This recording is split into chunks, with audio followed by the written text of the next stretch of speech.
Olá, esse é o Você Não Sabe o que eu sofri, um programa que eu vou na casa da pessoa e pergunto pra ela qual foi a vez que ela mais sofreu por amor. E hoje eu estou com o Theo Cochrane, adoro falar esse nome, falei corretamente? Não. Não, eu sempre... Cochrane. Cochrane, né? Eu já deveria saber, porque eu já entrevistei ele outras vezes. O Theo, que é figurinista, ele é ator, ele tem um excelente abdômen, ele é entrevistador. E aí a gente estava aqui há 1h30 falando de remedinho psiquiátrico, de tratamentos alternativos. Mas vamos à pergunta que nos traz aqui, que é: qual foi a vez que você mais sofreu por amor? Eu tenho vontade de ser poético nessa resposta e dizer que foi quando eu sofri de falta de amor próprio, que acontece quando eu sou rejeitado. É mimado? É mimado da minha parte, sim. Mas eu fui mimado. Fazer o quê, gente? Fui muito amado pela minha mãe, muito amado pelo meu pai. E procurei esse amor nas minhas relações amorosas. Eu tive algumas rejeições. Todas as rejeições foram muito doídas, muito sofridas. E tive 3 em especial. 13? 3, não, 13 Toda semana eu tenho um pouquinho de uma depressão. Eu fiz uma listinha aqui de 13 rejeições.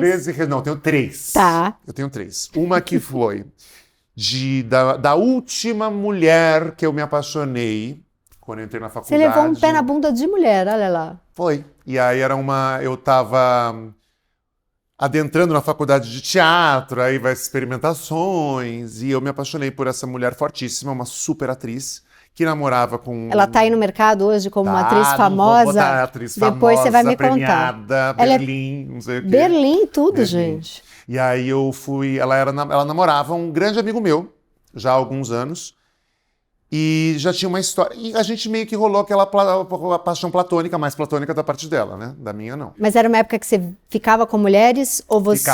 Ficava com mulheres e também comecei a cogitar, dar uns beijos em homem. Você assim. tinha uns 18, 19, 20. 19, Tá. 19 e 20.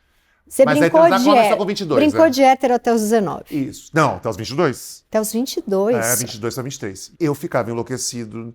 Hoje em dia é meio abusivo, se for pra pensar, né? Mas era a gente nas aulas de corpo, de dança, chegava, jogava lá na parede, e aí falava, me dá um beijo na boca agora, você vai ter que me dar, não sei o quê. A gente dava um beijo, mas era coisa de ator, né? Ai, né? USP, vamos lá, vamos experimentar e sentir. E eu fiquei realmente muito apaixonado. E ela teve um dia nesse relacionamento dela que ela brigou com o namorado dela. Aconteceu X situação e ela terminou com ele. Ela, neste dia que ela terminou, me procurou e aí eu falei, gente... É isso. É isso, já 1 ano de amor, ela terminou esse namoro. E aí a gente teve um encontro louco, um sexo enlouquecedor, um amor maravilhoso, tudo. Aí eu já planejando a minha vida inteira. Isso foi uma vez só. Foi uma vez só. E aí ela foi numa sexta para um sábado, e aí no sábado eu já falando com a minha mãe, com meu pai, olha, eu vou casar, achei a mulher da minha vida, eu encontrei o amor, ela é uma maravilhosa atriz, uma pessoa sensível, morro de tesão nela, e vai ser a mãe dos meus filhos, lá. No sábado fui mandar uma mensagem, não me deu resposta. E ela era minha colega de classe na faculdade. No domingo mandei mensagem, não teve. Segunda-feira vou lá na faculdade já, tipo assim, né? Com a cara meio, vai acontecer alguma coisa errada.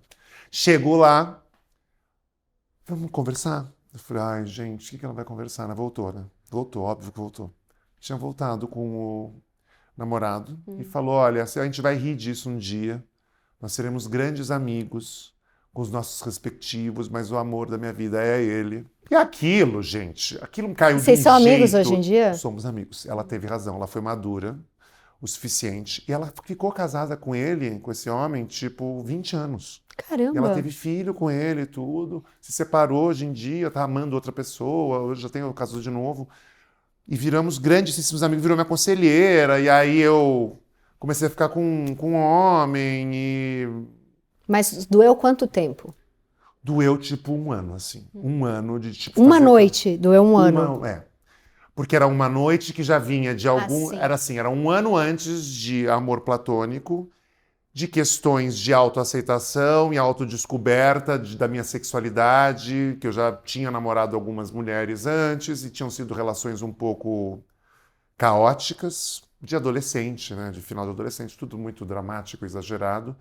E ela foi, digamos assim, um ponto de transição na minha vida, né? Um vai ou racha, né? Era a mulher que eu ia casar e ter filho, talvez era uma coisa um subtexto dentro de mim, um subconsciente dizendo vai nela, que você vai começar, senão você vai começar a gostar de homem, você vai gostar de homem, entendeu? Entendi. Mas você ia ter uma aceitação muito tranquila dos seus pais, tipo, sou gay, né? Não ia ter... A gente sempre, em teoria, depois de um tempo, e quando eles aceitam e tá tudo certo, a gente fala que tudo bem, mas tem um momento anterior que a gente, por mais que a mãe seja super liberal, o pai seja super aberto, o pai astrólogo, mãe jornalista, você tem um medo, porque você vê padrões de comportamento que acontecem na sua casa. A gente vive num país muito preconceituoso. E a gente viveu a infância nos anos 80, né? Então, anos 80 eram comentários politicamente super incorretos e homofóbicos. E por mais que fale é piadinha, é brincadeira, você fica com um pouco de medo. Claro. E eu tive muito medo. E aí, digo, de falar. Então essa mulher era tipo, que bom que eu tô apaixonado, porque valida que na verdade eu sou hétero. Exatamente. E aí quando ela te diz não... Fico um ano sofrendo e aí vou ficar depois com homem. E aí eu me apaixonei também, aí eu tive um namoro, o primeiro cara que foi um mês, me deu um pé na bunda, porque eu já estava na intensidade, falei que ia pular da janela, botei perninha pra fora da casa dele. Teve esse momento. Mas eu acho que esse foi palhaçada, foi mais um drama do tipo adolescente, num jovem adulto, eu querendo falar que ia me jogar e não separei, aí comecei uma vida gay. Aí tudo certo, casei, tive o meu marido de 7 anos, que é o meu grande amigo até hoje. Ah, você foi casado por 7 anos? 7 anos. Moramos aqui, nesse apartamento. Quando eu me mudei pra cá e meus amigos estavam, pô, Teodoro, você monta um apartamento lindo desse, fica um ano reformando, não vai usar nem um pouquinho pra dar uma pegação? Pois é. Fiquei 2 meses solteiro, já botei ele aqui. E aí a gente se casou, foi uma história muito linda. E aí terminou, só que é quando terminam essas histórias, né, de amor, que a minha mãe fala na peça, né, da gente, que é princípio, meio e fim. E a gente teve princípio, meio e fim. E acabou. E não foi uma dor horrível? Foi uma dor horrível. E é uma dor horrível de que foi diferente daquela, que era da impossibilidade referente à amiga que já tinha encontrado o amor da vida dela. Falou, por que ela não é minha, ela é dele, eu não sou, e eu perdi. Essa outra dor era a dor do fim. Do tipo, acabou. Como é que eu vou conseguir sentir isso de novo? E os dois que quiseram? Eu. Você que terminou. Eu que terminei, e ele era libriano, um pouco mais para ele já conseguia entender, já tinha maturidade de imaginar a construção de uma história de amor longeva sendo transformada. Para ele era possível abrir o relacionamento, era possível negociar, advogado, né? Era possível negociar cláusulas e reavaliar cláusulas. E para mim, não, eu quero sentir aquele coração batendo, eu quero sentir a dor. E aí foi muito triste. E aí, tanto é que eu me separei, peguei ele de super calças curtas. Ele não sabia. Você estava apaixonado por alguém? Não.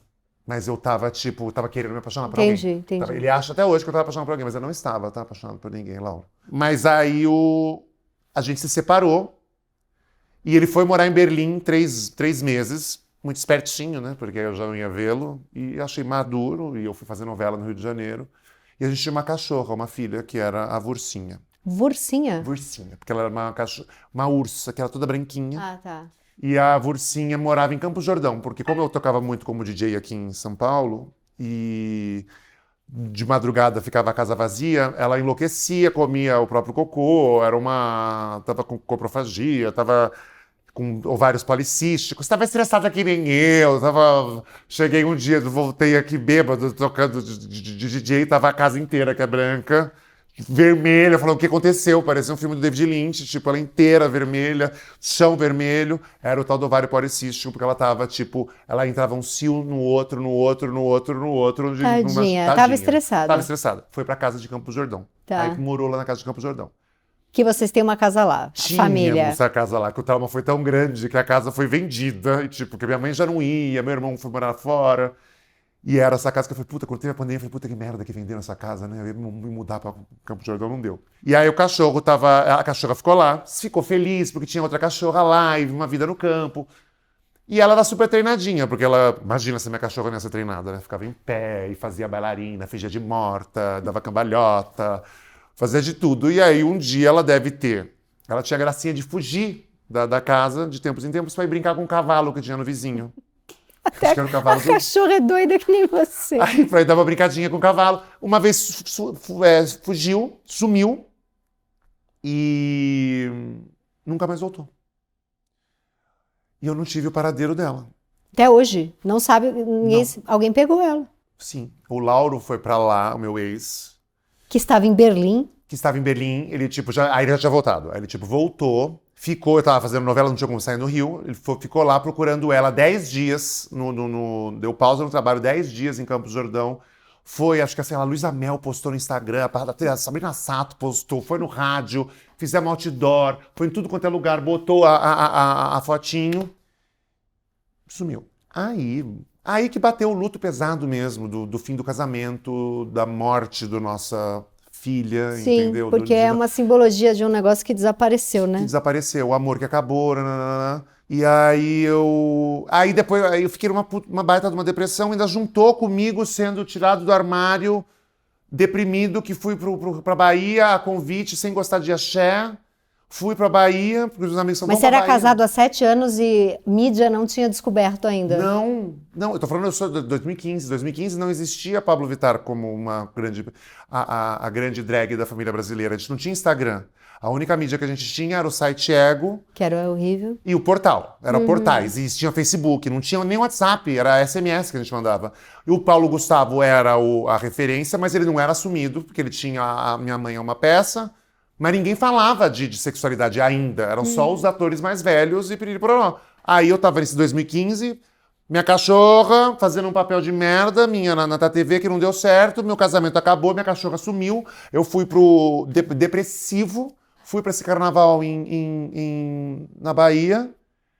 Um paparazzo tirou uma foto minha de um cara que eu tava beijando lá. Mas você contou isso no UOL, que contei, é né? muito bom. Você tava, é muito bom hoje em dia, né? No dia foi ruim. Você tava na festa e você queria ir embora, e todo mundo, fica aí. Não, foi assim. Nem gostava de axé. Não, porque eu fui, meus amigos me convidaram, tipo, aquele esquema, né? Tipo, vai lá, a gente paga a passagem, paga a hospedagem, dá o camarote, dá tudo.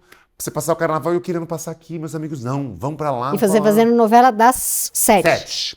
Aí meus amigos falaram, já tá tudo pago, vai lá, você tá aí no luto. Eu falei, que luto? O luto da tua cachorra. Na verdade, era o luto do meu casamento, o luto da minha filha, cadela, o luto da novela que não tinha dado certo.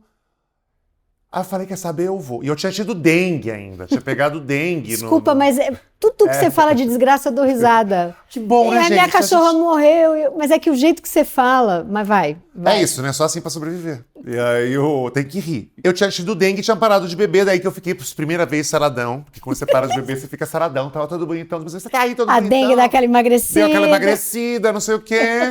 A dengue da moda, que eu lembro que foi a mesma que a Angélica e o Luciano Huck tinham pego, na Polarose, estava super na época. E aí, que era do Projac. E aí eu tinha ficado sem beber. E aí eu fui pra lá. E aí eu lembro que fui pro camarote, falei, vamos. Aí eu tinha que fazer a contrapartida, né? Que você tem que ir lá no camarote, dar uma pinta, tirar as fotos, aqui, tá. Cheguei lá no camarote, encontrei um amigo meu, um ator, Luiz Miranda, maravilhoso, engraçadíssimo, chegou pra mim e eu tava lá vendo, né? Tava vendo, admirando o carnaval, olhando, piriri. Aí o Luiz chegou e falou assim, Teodoro, você não gosta de carnaval? Você tá sem beber? O que você tá fazendo aqui, gente? Você tá tipo aqui, borocochô.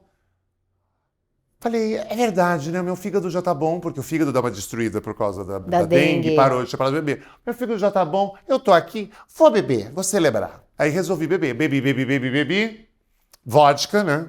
Com energético. E aí tinha 2 conhecidos, um que era estilista e um outro influencer de moda, com seus respectivos namorados.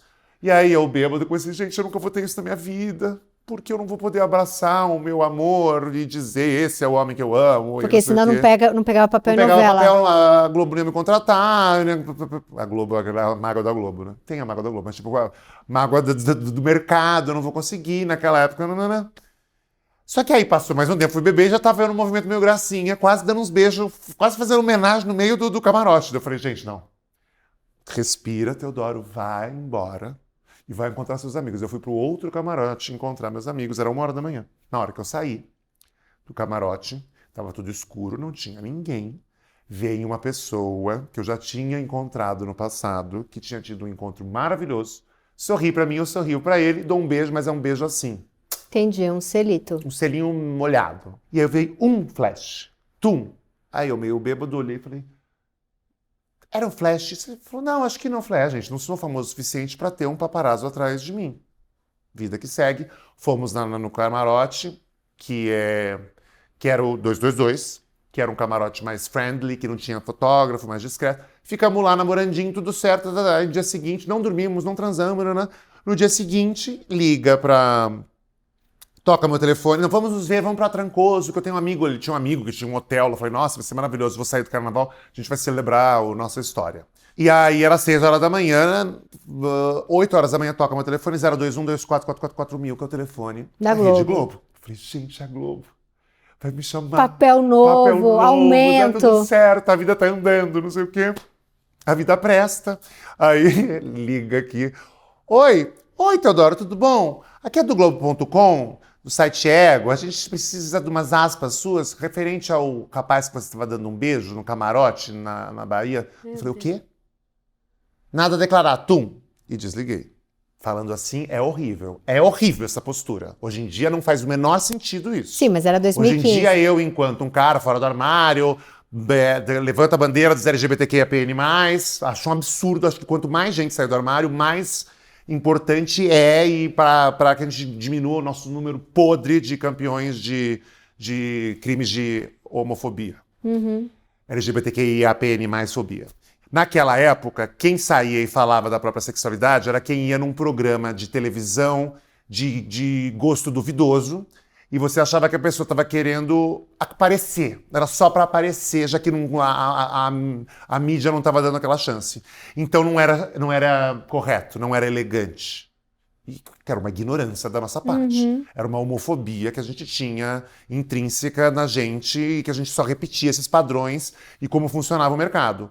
Então não fiz nada. E aí, aí tipo, Folha, Estadão, Veja, todo mundo me procurando, tipo, porque naquele carnaval, por acaso, nada tinha acontecido. Só a Alessandra Ambrosio que tinha caído dentro de um carro alegórico lá, do carnaval, não tinha dado muita... Não tinha dado, gente, é verdade, ué. Mas não era nada demais. Era a notícia que tinha tido e o beijaço da Ivete Sangalo, que era todo mundo se beijando no Carnaval da Bahia. Aí deu o timing, tipo, vamos botar lá. O filho da Marília Gabriela tá lá beijando outro homem, estourou. E aí saiu no Ego, minha vida virou de ponta cabeça. Entre você beijando um homem e Alessandra Ambrosio caindo... Valia mais a pena o filho da Marília Gabriela beijando um homem lá. Tava lá todo bonitão, eu já tava todo sarado que não tava bebendo, o cara era bonito. Ele ia ser capa daquelas revistas de fitness, perdeu a capa do fitness, porque não tinha interesse na época, a revista, em ter um homem gay na capa. Perdeu uma campanha por ser gay. E tipo, só que aí no dele era tipo, no meu vinha as mídias mais mainstream e nele umas mídias mais duvidosas pra tentar fazer a matéria. Escondi. E aí entrou um buraco. Aí foi um buracão total. Aí foi o luto do luto. Porque aí era o luto de eu me aceitar, de eu me colocar enquanto uma pessoa com um caminho de autoconhecimento, se encontrando e se entendendo num lugar que eu não era amado pelo que eu era, porque eu vi um monte de gente me odiando no Ego, comentando que eu era doente, que minha mãe era doente, que todo mundo era... Porque eu era gay, entendeu? Então eu era gay, e aí fala aquelas coisas, fala que era doente, fala doença, que na verdade da doença, que na verdade você namorava o Gianni, aí juntou tudo, voltou tudo, aquela história do boato todo. E aí fiquei muito deprimido, porque eu falava, gente, e eu também não trabalhei mais como ator. Sim, e aí tinha um casamento que era uma estrutura para tudo isso e tava sem isso. Aí Eu veio a estava dor. sem isso. E tudo que eu passei durante 7 anos escondendo, porque eu escondi durante 7 anos o meu namoro. Não escondi nas pessoas com quem eu convivia. Todo mundo sempre soube que eu era gay, que eu sou gay, porque eu tocava já em boate gay aqui em São Paulo, né? E tudo bem. Mas eu não dava entrevista, como eu tô dando entrevista aqui pra você, falando que eu namorava um homem, que eu amava um homem. Mas eu fiquei 7 anos, e isso me doía, porque o Lauro realmente era um grande amor da minha vida, é um grande amor da minha vida, e eu só falava... E ele sentia essa falta desse afeto, desse carinho, de eu mostrar esse orgulho. Então, tipo, tudo aquilo que eu fiquei 7 anos, em 1 minuto eu botei por água abaixo, e um paparazzi me cagou e botou, me Ou expôs daquele seja, jeito, você entendeu? não assumiu o amor da sua vida por 7 anos e foi exposto num selinho ali. Exatamente.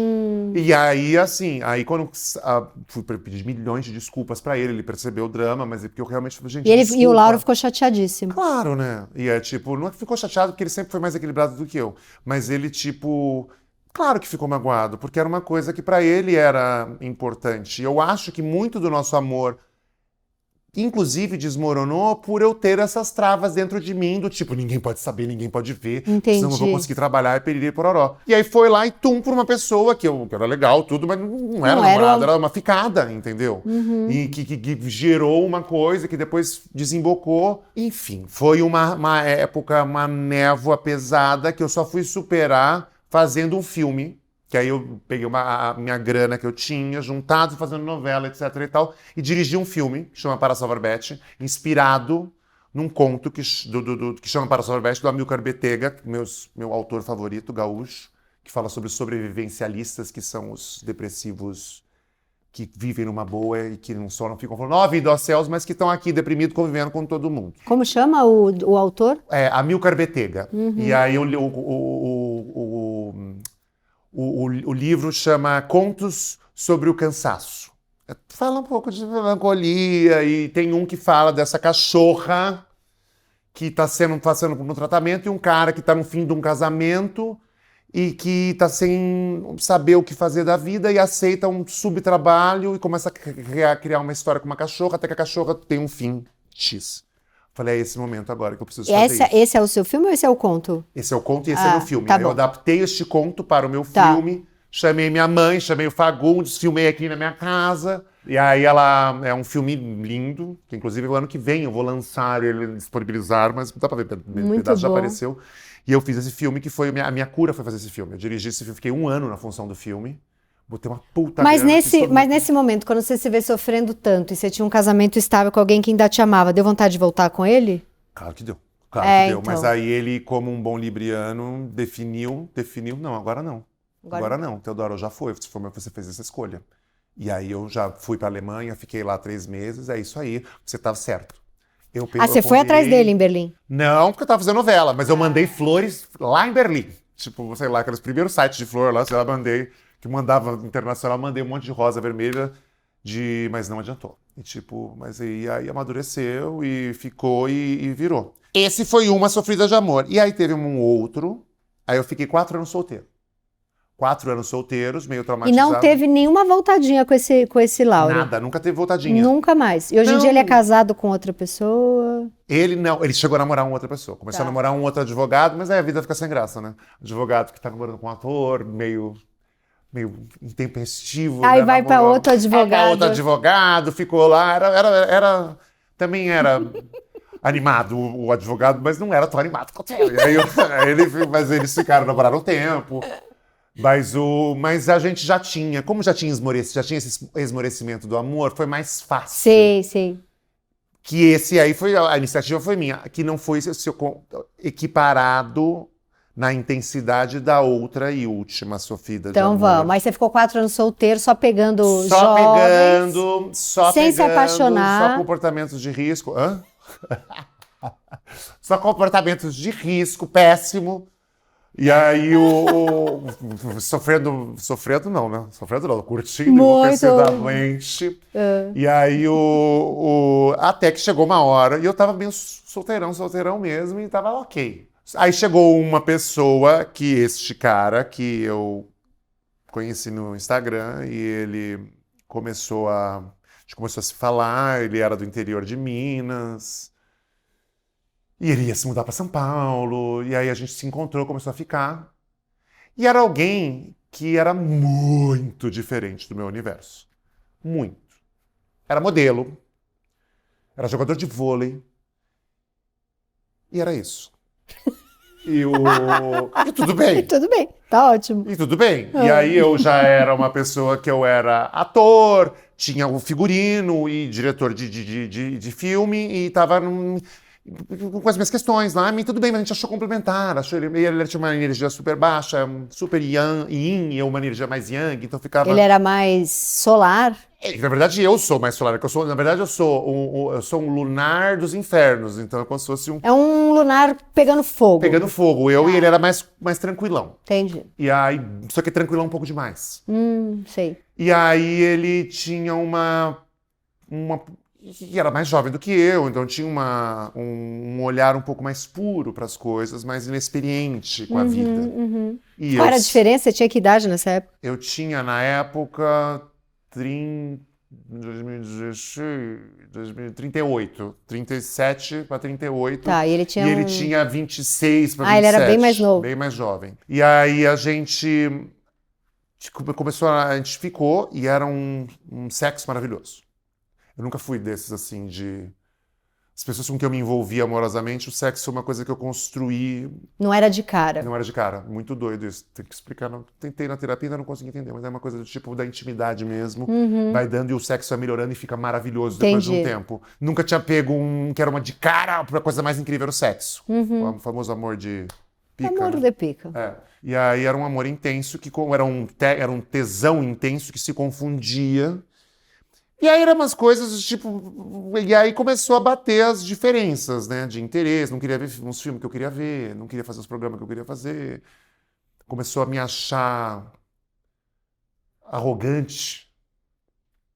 Quando eu falava alguma coisa que ele não conhecia, mas eu não falava com arrogância. Só falava do tipo, não conhece? Vou te apresentar. Não conhece David Bowie? Esse aqui é o David Bowie. Puto, como que você não conhece David Bowie? Seu animal. Não era com arrogância. Não era assim, imagina. Poderia ser, mas não era. E aí Mas ele não conhecia David Bowie, real? Não vou falar. Não conhecia. E aí conheceu depois. Mas olha que legal. Você conhece. Eu conheci vários jogos, já vários times de vôlei que eu não conhecia. Vários times, vários países. E tudo bem. Sim. E aí ele me ensinou muito sobre a calma. E eu ensinei muito ele sobre um dedo no cu, entendeu? Vamos lá, gente, vamos fazer acontecer. E ele me baixava, olha, eu subia. Então tinha esse equilíbrio. Só que era um casamento, era um casamento, porque ele se mudou pra cá, porque ele era do interior de Minas e ele estava começando a vida de modelo aqui. Não era o da outra história que rolou o Viralização, que era outro modelo de outro lugar, que casou. Não é o Splash. Não é o Splash, é outro aí. Tá, você que está se perguntando por que a gente está chamando esse indivíduo de Splash, é porque... O Theo tem no YouTube dele, ele faz umas crônicas. No Insta, agora tem no Insta. No Insta também faz umas crônicas. O hashtag Teoria, com TH. E aí ele tava falando, como é a vida, né? Olha como a vida é doida, né? Você namora alguém, aí vocês se chamam de amor da vida, aí depois a pessoa casa, ele tava falando da vida. Só que fizeram um corte escroto, como se ele estivesse reclamando. O cara não podia casar, porque falou que era o amor da vida, não sei o quê. E são esses cortes que cagam a vida da gente na internet. E aí ele chegou, a gente começou a ter uma briga. Era uma briga constante por causa dessas incongruências. As diferenças que no começo eram charmosas viraram coisas tenebrosas. A gente se apaixona pelo que depois mais irrita. Que mais irrita. E a gente tinha uma irritabilidade muito grande. Eu me irritava com as opções dele, ele se irritava com o meu jeito. E durou quanto tempo a relação? 3 anos. 3 anos. Foi o único que passou Natal com a minha família. Porque na época o Lauro não assumia nem com a minha família direito. Ele foi o único que passou com a minha família inteira. Meu pai, minha mãe, minha tia. Foi o meu Natal mais completo, aliás, até hoje.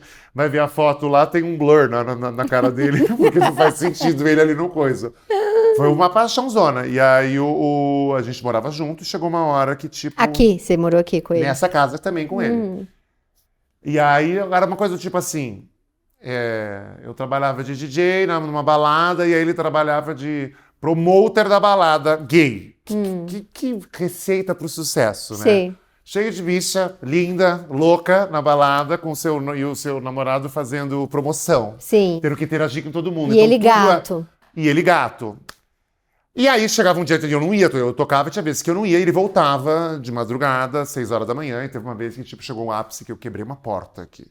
Nunca bati. Mas era uma coisa agressiva e tóxica, do tipo, bater a porta, isso são horas, pá! Destruir a porta. A gente falou, gente, não tá dando. E a gente terminou umas 10 vezes. Eu nunca tive um relacionamento assim, que você termina e volta 10 vezes. 10 vezes ele saía daqui, 10 vezes ele voltava, 10 vezes aquele... E era sempre... era uma coisa mais que partia, eu queria terminar. Sempre eu queria terminar. Aí chegou um dia, a gente já tava nessa dinâmica, chegou um dia, ele deve ter se apaixonado por outra pessoa, gente, só pode ser. Chegou um dia, eu volto pra casa, da academia, e eu escuto um barulhinho da porta de serviço, de chave, eu tô entrando pela porta da frente, e aí, o que é isso? Ele, oi! Aí eu vejo, está o dito cujo, com todas as malas dele, saindo, no silêncio. Você chegou, ele tava saindo. Cheguei, ele tava saindo, eu peguei no pulo. Opa! E ele foi pego no pulo, uma história de quase 4 anos. Ele ia sair a francesa. Aí o mundo cai, né? Porque você fala, porra, eu tô tomando um pé na bunda, tomando um ghosting, tudo ao mesmo tempo. Tudo ao mesmo tempo, e tipo... Não, eu tô indo só, vai ser bom, vamos ficar um tempinho na casa, não sei quem, de uma amiga minha. E vocês tinham brigado naquele dia? A gente tava numa dinâmica, né, indo e vindo, mas tava ok, na nossa dinâmicazinha tóxica. E eu tinha aprendido que era assim, a gente se acostuma com qualquer merda, né? Quando a gente tá com auto-amor baixo Cagado. E autoestima ferrada, que era no caso que eu tinha. Aí separou, e aí eu entrei num buraco, porque aí ele desapareceu. Desapareceu da minha vida, nunca mais voltou. Mas aí quando ele tava saindo com esse monte de mala, ele falou, isso é um término, ou ele não falou? Não, ele fez... E saiu. Aí eu fui tentando ligar, tentando reencontrar, e não. Aí mandou aquela coisa de mandar mensagem pelo WhatsApp, entendeu? Acabou, foi horrível. tentamos tudo. Tentamos tudo, e nem foi isso, nem tinha... Nem elaborava. Nem elaborava o suficiente pra isso, entendeu? E aí ela... Depois eu me chamava de arrogante, não era isso. De novo me cancelam. Era o tipo Não, era uma inteligência emocional que eles não tinham ali. Tá. E aí eu, tipo, emburaquei. E aí fui procurar ajuda. E fui fazer... Aí eu fui fazer muito... Eu não fazia desde a adolescência terapia, fui fazer terapia. Por causa desse aí? Por causa dele. E você nunca mais conversou com ele? Nunca mais. Conversei outro dia. Aliás, ano passado ele me manda boate no Instagram pedindo dica de conselho amoroso, de um pé na bunda que ele tinha tomado. Olha como a vida é louca. Quantos anos depois? 10 anos depois. Mas louco, né? Eu tipo, falei, oi? Ou seja, não teve sentar eu até pensei na hora, não podia dar uma transada de novo, né? Porque o sexo era bom. Eu falei, mas não, pelo amor de Deus, eu adoro. Entrar naquela... Se liga, né? Entrar nessa de novo. Ele era bom, ele era uma pessoa boa, mas foi uma coisa de inexperiência mesmo dele e minha, a inteligência, ignorância emocional de ambas as partes, falta no trato. E aí, aí eu entrando na terapia, aí eu descobri que eu tinha... aí fui tentar diagnosticar, aí tipo, fui na psiquiatra. Isso foi quando seu pai morreu ao mesmo tempo? Não, a do que o pai morreu foi o outro. Tá bom, então calma, chega... Tá. O último. O último é esse. Não, aquele lá ou não. Aquele foi uma que é a choradinha, que são as clássicas que eu tenho. Aí a morte do pai é a morte do pai. Desemprego, sim. Fim de casamento, sim. Não, peraí. A morte do pai é na época do Lauro? Não, a morte do pai é na época do outro, do Splash. Que a gente ainda não chegou. Mas que não é. Ele não é das minhas dores de amor maior. Não é. Não é? Não é. O que eu falo é porque existe o símbolo que... porque é uma coisa que eu nunca tinha passado. Nenhuma das pessoas com quem eu terminei havia casado de véu e grinalda com outra pessoa. Ah, entendi. E essa pessoa fez eu repensar o tempo enquanto sim. Mas não foi minha dor maior. A minha dor maior são esses 3, que é minha grande amiga atriz, meu grande amor Lauro. Ex-marido... E esse modelo jogador de vôlei, entendeu? Tá. Que veio pra cá. Ou seja, a sua maior dor de amor foi há 10 anos atrás. Foi. Menino, você tá 10 anos aí sem sofrer. Não, querida, não seja Então, tão positiva tá e bom. otimista assim. Tá, mas aí você foi pra terapia. Fui pra terapia e aí fui diagnosticado com a ciclotimia. Tá. Só que depois, e aí na ciclotimia, aí comecei a tomar remédio, comecei a fazer terapia, fui começar a entender os meus mecanismos de como funcionava e o padrão de comportamento que eu estava tendo. Que nada mais era que uma baita de uma baixa autoestima, fruto de uma depressão e de uma autodepreciação que fazia com que eu namorasse uma pessoa que eu não admirava e que não era como eu era, não era aquele padrão apolíneo, beleza, um boneco. É isso que eu ia entendeu? falar, você sempre... Ah, porque daí eu conheci ele, era modelo, aí eu conheci ele, era modelo. Eu tenho uma coisa estética, entendeu? Que deve ser uma reprodução da minha mãe, né? Que foi casada com o Gianni, que era lindo de morrer, que é lindo de morrer.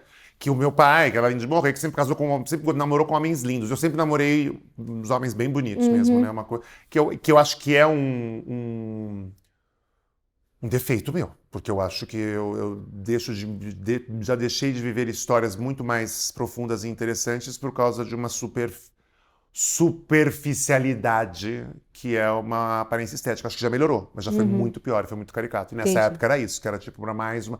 Porque minha mãe falava até pra mim assim, você tá falando isso pra mim? Ela falou, você tá colecionando troféus, era isso, né? Uma coisa do tipo, já que eu não sou, como eu gostaria de ter sido, já que eu não sou o Tom Cruise e o Brad Pitt, eu conquistei o Tom Cruise e o Brad Pitt. Olha esse exemplar, que é muito ofensivo pros exemplares, pras pessoas, né? Você tratar elas como os meus huskies siberianos, eu namorei entendeu? uns 6 escritores frustrados, que aí falavam, eu namoro ela que vende uns livrinhos.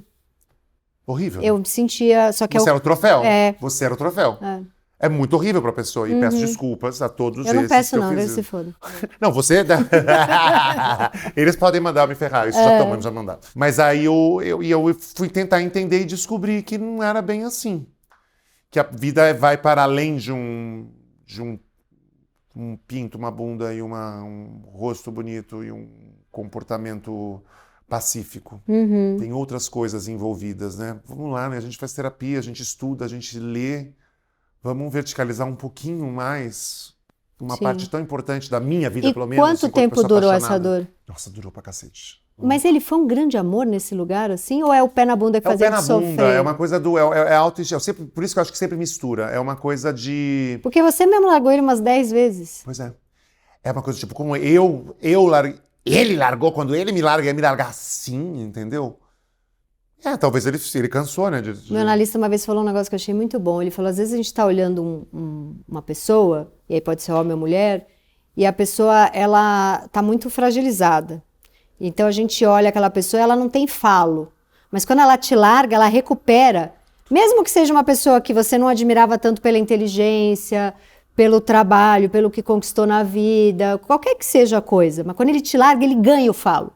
Então é como se ele virasse... Tudo aquilo que era onde você via buraco, de repente fica uma unidade. Tem essa coisa, né, que eu acredito que é como a gente lida com trauma, né? Uma vez que a gente passa pelo trauma, a gente consegue fazer uma memória seletiva de todos os pontos negativos da pessoa e só lembra dos positivos.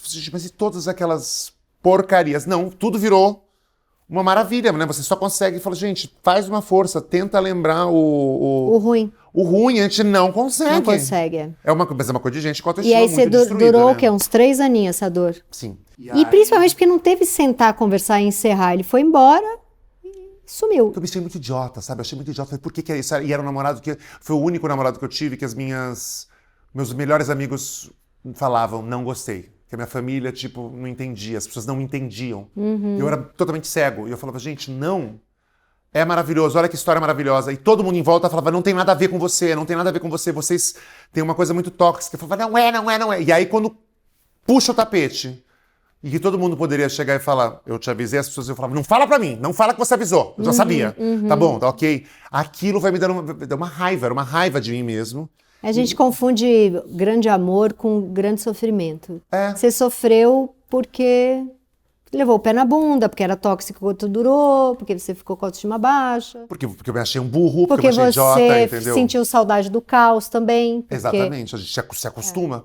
Se acostuma com aquela é dinâmica. viciante. É viciante. Quando você vê de gritar com as pessoas, eu já sou uma pessoa... Porque o sexo era bom e Porque aí o sexo era também isso aí é bom. difícil de se livrar. Exatamente. Porque você se culpa também, o que eu fiz aquele dia que eu falei aquilo. Total, você sabe o que eu fiz de errado, Uhum. por que eu sou trouxa, por que eu falei pra ele, por que eu fui agressivo, ele parou de gostar de mim porque eu sou uma pessoa ruim, porque eu sou mimado, porque eu sou Sim. o inútil, O que faz a etc. gente. e As tal. 2 vezes que eu mais sofri por amor não foram os maiores amores da minha vida, mas foram pessoas que, de certa forma, disseram assim: eu te amo, mas é impossível conviver com você, porque isso aí você tá fazendo tudo errado. Essa sensação de que eu tinha que mudar quem eu era é um negócio muito agressivo que alguém faz com a gente. Porque assim, só se eu nascer de novo, então eu tô toda errada, então nunca ninguém vai gostar de mim, então aí você acha que você perdeu uma grande pessoa. Mas olha, eu fico pensando assim, agora que eu estou solteiro, já vai fazer 4 anos que eu estou solteiro, fazia muito tempo que eu não ficava solteiro, mesmo nesse trauma grande, eu fiquei menos tempo solteiro, mas é porque agora eu verticalizei mais e aí eu entrei para a psicanálise. E aí comecei a fazer psicanálise e comecei realmente a falar, não vou repetir. Quando eu te dei entrevista, eu tive meu namoro, tava lá 1 mês que eu falei, não vou, eu separei, falei, eu não quero repetir o padrão. Teodoro, um homem com mais de 40 anos de idade, um monte de soco na cara, um monte de ferida, já cicatrizou, você vai de novo insistir nos mesmos erros? Não. Tenta, não repete isso, eu não quero repetir. Eu já tive algumas chances de repetir esses padrões de comportamento tóxico, esse tipo de dependência e codependência que eu falei, não vou fazer.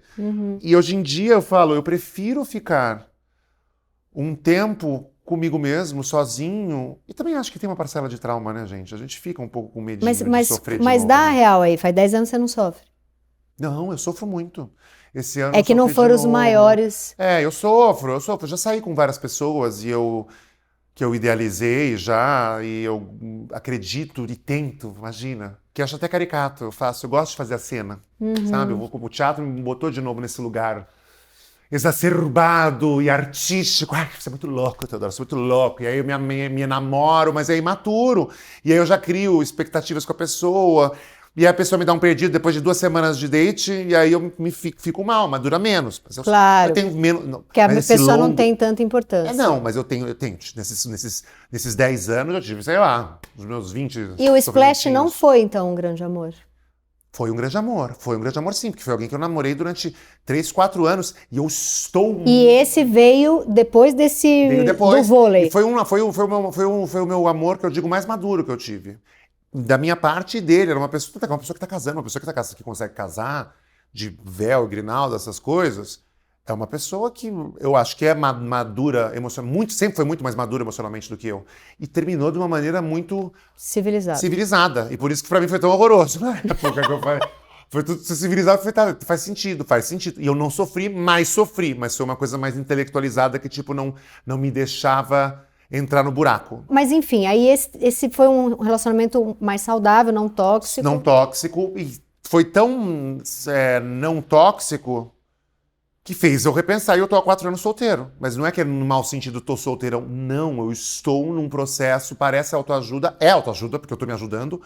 Eu tô me enamorando. E esse estava com você quando seu pai morreu. Esse estava comigo. Esse foi o que segurou. Foi o que me ajudou a enterrar meu pai, me ajudou a botar flor, ajudou a escolher a roupa para vestir meu pai.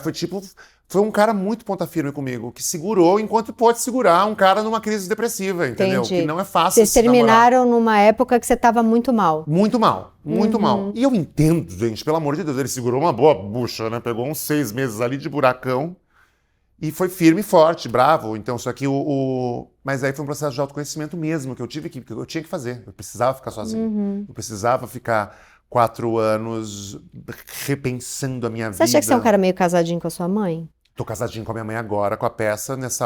Pensei já nisso. Na última... Porque vocês são muito apaixonados um pelo outro, né? Seu irmão não tem ciúme, não? Né? Porque vocês se parecem no jeito de falar. Mas acho que com a peça a gente ficou muito parecido. Entendi. E a gente fez essa análise, autoanálise da nossa história. Ela ficou comigo na depressão e ela me deu muitos conselhos amorosos. e a gente tem uma inteligência parecida no gosto, a gente gosta artisticamente das mesmas coisas. Então, meio que conflui pra tudo junto, mas... Não, porque tem aquelas pessoas que fazem terapia, porque... É que você já foi casado várias vezes. Mas eu tenho amigos que nunca conseguiram passar de 6 meses de relacionamento, e aí vai fazer terapia e descobre que tá casado com o pai, tá casado com a mãe. Não, eu fico pensando agora também, depois de 4 anos, depois que o outro casou, não é que eu sofri pelo casamento dele, começa a botar a minha vida em perspectiva. Falei, será que também já não tá na hora de eu casar, gente, de novo? Mas você já casou várias vezes, né? Tá tudo bem. Então, eu pensei nisso, foi 4 vezes de novo. Mas aí... Como as pessoas, os haters do Splash, me falaram, eu já sou um homem de meia idade. Com quase 50 anos na minha cara. Eu tô velho, eu tô sofrendo, eu já sofro etarismo. Você já casou uma Agora vez? Eu não sofro mais homofobia só, Tati. Eu sofro também etarismo. Olha que bacana. Muito bom, muito bom. E aí eu paro pra pensar, será que eu não preciso? Você tá no... Eu quero casar de novo. Você tá no Bumble? Eu tô no Grindr e no Tinder. Você não tá naquele Inner Circle? Não. Ali não é Ricos e Famosos? Mais... então, mas eu não quero no Ricos e Famosos, gente. Eu Ai, quero uma preguiça. coisa mais... já me dá preguiça essas coisas. Tem que fazer sofrer uma indicação de não sei o que. Não. Tudo bem que o Tinder e o Grindr são legais e podem não ser. Várias vezes eu já fui suspendido nos dois. Por quê? Mandou pau, né? Não, todo mundo manda. O Tinder não, o Grindr pode, no privado. Só que o que acontece assim, que as pessoas me indicam falando que eu sou fake. Eu falo, não sou eu, tá, gente? Sou eu. Lá. Eu falo, inclusive, na peça. E eu conheci pessoas lá. A maioria quer saber mesmo de não ter compromisso. Mas eu acredito que possa ser. Porque o Instagram já me deixou. Já não, o meu último marido eu conheci no Instagram. 2 eu conheci no Instagram. Eu vou tentando nas redes sociais e na night. Você tá em busca de um amor? Eu tô em busca de um amor. Eu tô em busca de um amor, mas um amor maduro, entendeu? Um amor, Sim. Um amor que realmente... Você se vê morando junto de novo? Não. Nunca mais? Vejo. É que a minha casa, a gente, é muito branquinha, bem específica, né? Então, tipo, a pessoa... E não é que eu vou deixar a pessoa botar um vaso verde. Entendi, entendeu? ela tem que chegar e não sujar. Tem que passar por uma aprovação. Ou pode ser uma pessoa que não ligue muito pra parte... Deixa pra mim a parte artística e estética da casa, resolva a parte burocrática e tá bom. Sou uma coisa mais secretário, sabe, gente? Tesoureiro, que eu sou péssimo pras exatas, tá tudo bem. Então, resolver a lâmpada, vocês luz. engenheiros, Isso. Galera do financeiro. Advogado, de banco, administrador. Tô aceitando. Médico é ótimo. Tem também uns atores que são mais... É que ator é difícil. Você faz isso aqui, a gente já fica com medo. O que é isso aqui? Não é de droga. Não. Tem uns atores... Ator que já é mais regrado. Tem uns atores também. Eu tô falando, tem uns atores que são mais regrados. Olha que pessoa... Você tá drogada, Tati Bernardi? Nunca. Você fica falando isso, você já tá sabendo toda a gíria, toda não sei o quê. Então tá, Theo está em busca de um amor, você encontra ele no Tinder e no Grindr. E no Instagram, gente. No Instagram. Não, mas no Tinder não é que horror. Mas não o é Theo... assim, não. Não, peraí. Não é assim, eu não estou buscando, não estou procurando um amor não, ele não no tá Tinder desesperado. Não tô desesperado. Não tô é lá, isso. quer me achar no Instagram, Tá quer me lá. achar vai lá no YouTube, manda mensagem, tá tudo Mas bem. ele tá mais em busca de patrocínio do que de amor. Patrocínio para Testa Theo e terapia, entendeu? É isso, a gente quer mais dinheiro do que... Do que amor, do que massagem, mentira. A gente quer mais massagem. Né? Eu quero os Senão dois. não tem como gastar o dinheiro. Eu quero um amor que me pague a janta. Bom, agora é aquele momento que nós vamos ver fotos, mas antes eu queria te perguntar se você lembra de músicas que marcaram esse momento sofrimento. Vai, dica de música, até porque DJ. O primeiro disco foi o que marcou minha descoberta a descoberta a aceitação, né, da minha homossexualidade, e que foi quando eu tomei o pé da atriz e comecei a namorar o outro rapidinho, o ator lá primeiro, que é o disco, é o Moreno Mais 2, Veloso. Sim, o disco nossa, é maravilhoso. É um disco que você escuta até hoje eu falo... Ai, dói. E a trilha sonora do Magnolia, que a Amy Mann cantava, do filme do Paul Thomas Anderson. Sim. São 2 discos inteiros que eu ouvia e ouvi. A Fiona Mas, Apple por também. favor, fique comigo que eu não tenho mais ninguém. Exatamente. Puta, eu chorei muito nessa música já. Eu sou melhor do que você. Mas, por favor, fique comigo que eu não tenho mais ninguém. E esses são os discos que eu ouvia e que me... Até hoje eu escuto. Moreno mais forte de todos. Moreno eu escuto já... dói. Me dá um calafriozinho. A Amy Mann do Magnolia. Foi uma coisa vintage, que era a trilha do Magnolia do Mas depois inteiro. você sofreu mais aí. Deixa eu pensar agora. No outro lá, tinha, gente. Aí é bagaceiro, porque ele gostava de Ah, eu vou falar, eu acho bem feito. Bem feito nada, engraçado. Imagina, a gente tá ótimo, seja bem, seja feliz. Aí no seu lugar, e eu no meu. Pussycat Dolls. Que era, tipo, sim. Ele cantava a Nicole Scherzinger, que era Don't You Wish Your Girlfriend... Que ele era todo heteronormativo, gay, mas aí ele dançava aqui em casa Aí você ouvia, a coreografia aí e eu olhava e falava, ai, gente, realmente é o sexo de ouro, né? Que eu tô vendo essa pessoa dançando aqui, eu julgando, horrível. Hoje em dia é isso aí. É isso aí, dança, se esfrega. Mas é isso, então a Pussycat Dolls é uma lembrança. Olha que chique, né? Ah, eu adorei. Comecei tão fino, né? Comecei Moreno mais 2, aí Magnolia um pouco mais pop, desemboca na Nicole Scherzinger. Muito bom, Don't You Wish Your gostei. Girlfriend Was Hot Like Você não Me. teve a fase Los Hermanos? Não.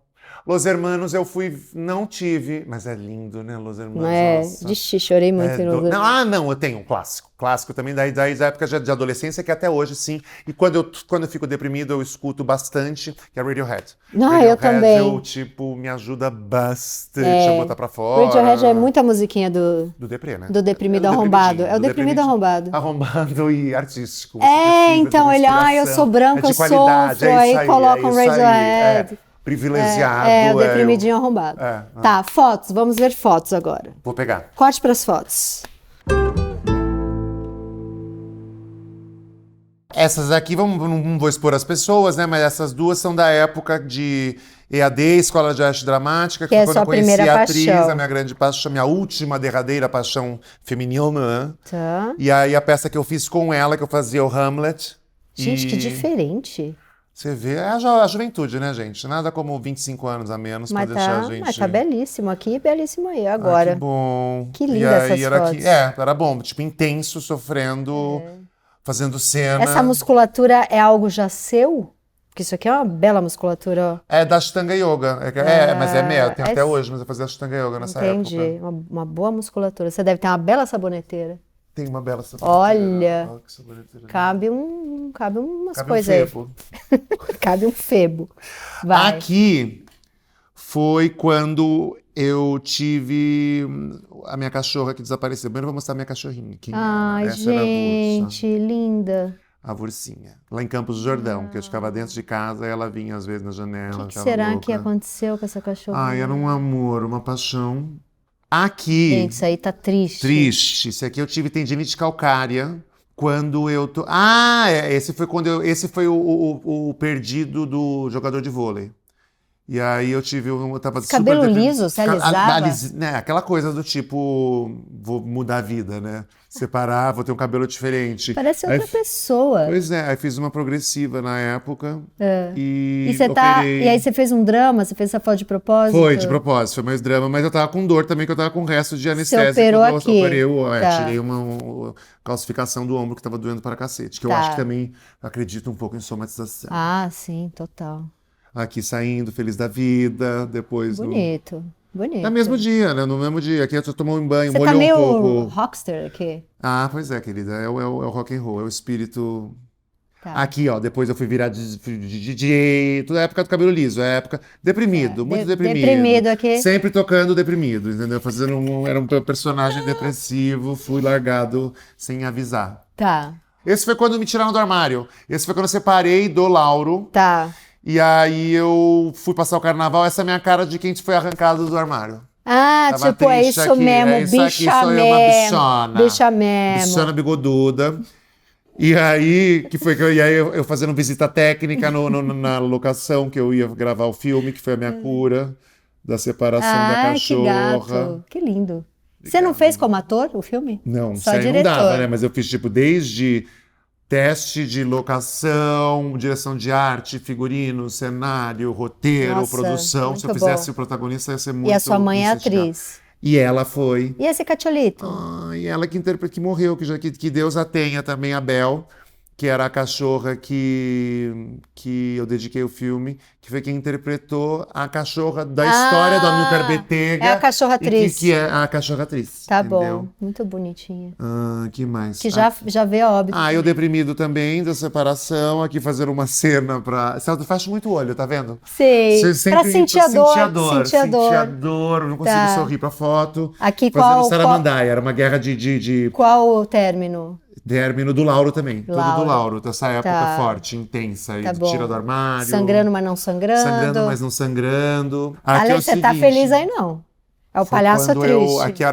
Aqui foi quando eu tava fazendo conteúdos para as lives da pandemia. Tá. E eu tinha me separado do último. Esse, mas não é dos maiores, mas essa aqui é muito, né? Pierrosão, né? Eu aprendi a fazer live com entrevista. Esse é o Splash? Esse é o do Splash, quando eu separei do Splash. Tá bom. E aí eu tava em Portugal e meu pai tinha morrido, e eu tava desempregado, e eu tava fazendo live com pessoas de maquiagem. Eu fiz isso aqui. Eu acho que artisticamente foi isso que saiu, entendeu? Entendi. É isso, gente. Muito bom. São essas as minhas iconografias. Uma vida rindo da própria desgraça. Da própria desgraça. Aqui é figurino que eu tô vendo aqui, a prega, referência de prega de franzido que eu preciso agora. Referência de prega é piada pronta. Referência de prega, exatamente. Isso aí você me derruba numa dessas. Eu tava lá no Brás hoje, falando com a costureira, é isso. Tá bom.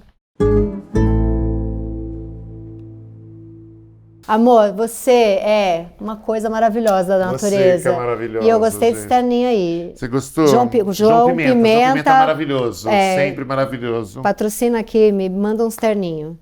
Então é isso. Ele quer patrocínio mais do que amor. Isso, mas se terapia, amor... tete a tel, Theo Cocker no meu Instagram. Eu respondo todo mundo, falo com todo mundo. Vamos falar de distúrbio, desestigmatizar os distúrbios mentais. Vamos falar de acabar distúrbio. com esse preconceito de LGBTQIA+, fobia. Isso. Que ninguém merece mais matar tantos gays como nós matamos. Então é isso, foi um programa que a gente ia chorar, mas a gente só deu risada, né?